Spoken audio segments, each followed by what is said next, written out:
এই কুরবানি ঈদে গরু কিনে হিরো হয়ে যাব ভাই।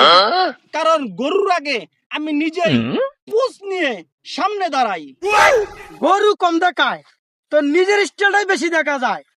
যেমন ঈদ নয়, সিনেমার শুটিং করতে যাস ভাই। আরে ভাই, আমি কিন্তু এই ঠাডা পড়া গরমে গরুর লেখা এসি ও ফ্যান লাগামু। নিজে গরমে থামলো, গরুর আমি ঠান্ডা রাখবো। গরু নিয়ে এত আদর, আগে গরিবের দিকে দেখো।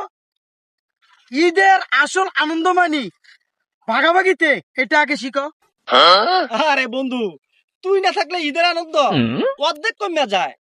হাসির ছলে হাসতে হাসতে শেষে আবার উপদেশও শোনাও, অনেক ভালো লাগে বন্ধু। কোরবানের আসল মানি পশু কুরবান দেওয়া নয়, মনের অহংকার ত্যাগ করাই এইটা ঈদের আসল বড় পরিচয়। সকল বন্ধুদের জানাই কুরবানি ঈদের অগ্রিম শুভেচ্ছা। ঈদ মোবারক।